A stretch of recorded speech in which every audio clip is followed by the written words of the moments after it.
guys, welcome to martialskill.com. I'm Sean Daly. I have with me today Pat Brown, and we're going to be talking to you about one of my favorite moves, one of my favorite techniques in all martial arts, which is the back fist. Back fist, we call it bung, or bung da, or bung choi, depending on what exact system you're in or what Chinese you're using or not using. But the bottom line is it's a back fist. And it's a very, very effective technique. It's very fast. It's much like the jab in its speed, or at least it should be. And we're going to help you figure out how to make it that way, if it's not already. So the basics of a back fist.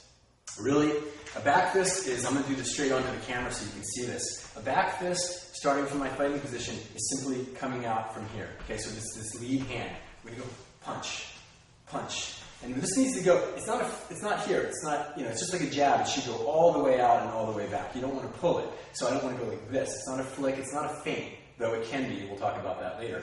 But this should go all the way out, so this should be extended fully at the end. Now, some people are worried that they're going to hyperextend their elbow when you do this. I guess that's possible, but you need to learn the sensitivity of how to pull that back, just like you do to fully extend your jab. It's no different. Okay? So when we're punching, we're going to lead, this elbow is going to come straight towards our target, and we're going to lead out. So don't think about like this, leading with the elbow and flipping it. But it all becomes one motion coming out to the end point. Okay? So we'll go punch, punch, punch. Basic back fist. Okay? Much like a jab, you can use this to set your opponent back, to strike. You can strike down, bridge of the nose. Why would we strike there? When you break somebody's nose, it causes inflammation, it causes tearing, makes it hard to see. Okay? You can also strike to, Pat, come on over here. Other targets but there are many targets for bunks, so we could actually strike to the top of the head. We strike to the bridge of the nose. We can strike to the jawline. This is a great one right here. We can strike behind the ear. We can strike to the temple. All of these are targets. Okay, so your back fist, a basic back fist, I'll move back a little bit here. Your basic back fist is going to be just right here. Okay, again, so just like a jab, back fist. Now, you want to be able to, when you're practicing with a partner, you should be able to have the control to be able to land that without striking them. Okay, so I just touched Pat in the cheek. Okay, even if that was a fist, and notice that the hand should come back so quickly that he cannot even stop the technique.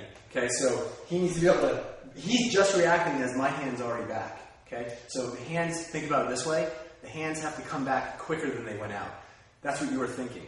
By thinking that way, you're actually going to create a faster technique. Okay, so most people, we talked about this in the jab video. If you haven't seen that, go back and watch it. People get tense and they telegraph their motion, right? So, I'm going to back fist you. But he's pretty sure I'm going to back fist him right about now because I'm looking like I'm going to do that. Okay, but if I'm in a normal fighting position here, he doesn't know I'm going to do that. I don't want to give anything away as a fighter. Okay, so right there. Okay, so go ahead and block these now. So you see his hand is moving after it. Pat's a fast fighter. That back fist should be so quick, it comes back, okay, even before he can stop it. All right, come a little closer. So that's a basic back fist. Another back fist is grabbing and punching over the top. Because one of the things is, if he's got his lead hand up like this, and I'm back fisting, he can just simply raise that hand to block. Okay? A little bit easier to block. There we go. Okay? So what I might want to do is punch over the top of that. So I'm going to grab here. Okay? I could jamming, so I can jam and punch over the top. By the way, this is very similar to a reverse palm. The only difference is having a fist. Okay? Very similar technique. And in fact, if your back fist is slow, turn it into a reverse palm for a while. Relax yourself. Okay? Because most people are more relaxed when they do reverse palm than bung. Because that fist, again, as soon as you start making a fist, most people get all tense. As we talked about in the jab video, it shouldn't be a fist until it gets out there. So if I'm throwing bung, I'm going to do what we call simple bung. Okay, I'm not going to go here. I'm going to go here at the same time. So this happens all together. Boom. Together over top. So you don't want to go 1, 2. Gives him way too much time to figure out what I'm doing. You also don't want to go like this. Okay? But it's da-da. If you're a drummer, it's a flam. Right there. And back. So, and back. And back. Okay? So, nice solid contact. You can see Pat's hand is red from that. That's what it should be. Okay? So you're not slapping it. You're grabbing it with control and punching it. That draws his attention to this hand. Okay? He's going to be like, momentarily, like, whoa, my hand's been grabbed. That's drawing his attention. It's moving his guard away. It's also drawing his attention there. And there's a lot of that in praying mantis kung fu. Okay? So that's simple bung.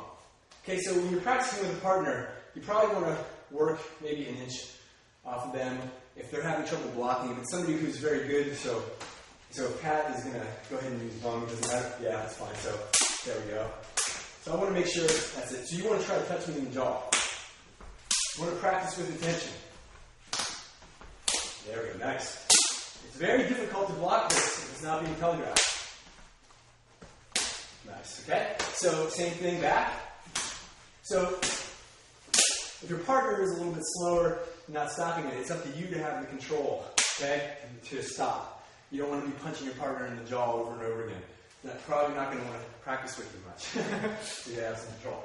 So another one, for those of you who are 7 stars praying mantis practitioners, is rolling bung. And rolling bung, you see, go ahead and switch here. So with rolling bung, you see this at the end of the first row in the bongo form.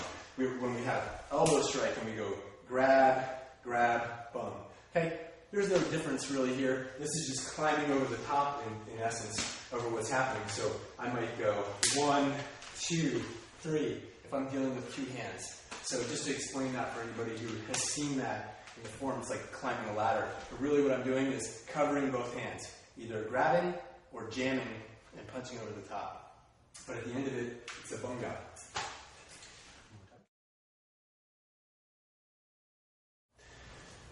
Okay, so one thing that's really important to remember about the striking surface with a back fist or bunga, and not everybody realizes this, your hand is made up of many, many small bones. You do not want to be striking here, the back of your hand, okay, unless you've got some seriously tough hands. It's this right behind this, the ridge line of the knuckles, right here. That's your striking surface, okay? So you shouldn't be leading like this, and you shouldn't be like this. This should be a straight line, so it's just like a straight fist, turned over. So all the bones in your arm should line up. This is completely straight. I can set a plate on this, okay? It should be completely flat, and I'm going to strike right along the edge. So if I'm striking somebody in the jaw, temple, wherever it is, that's my striking surface.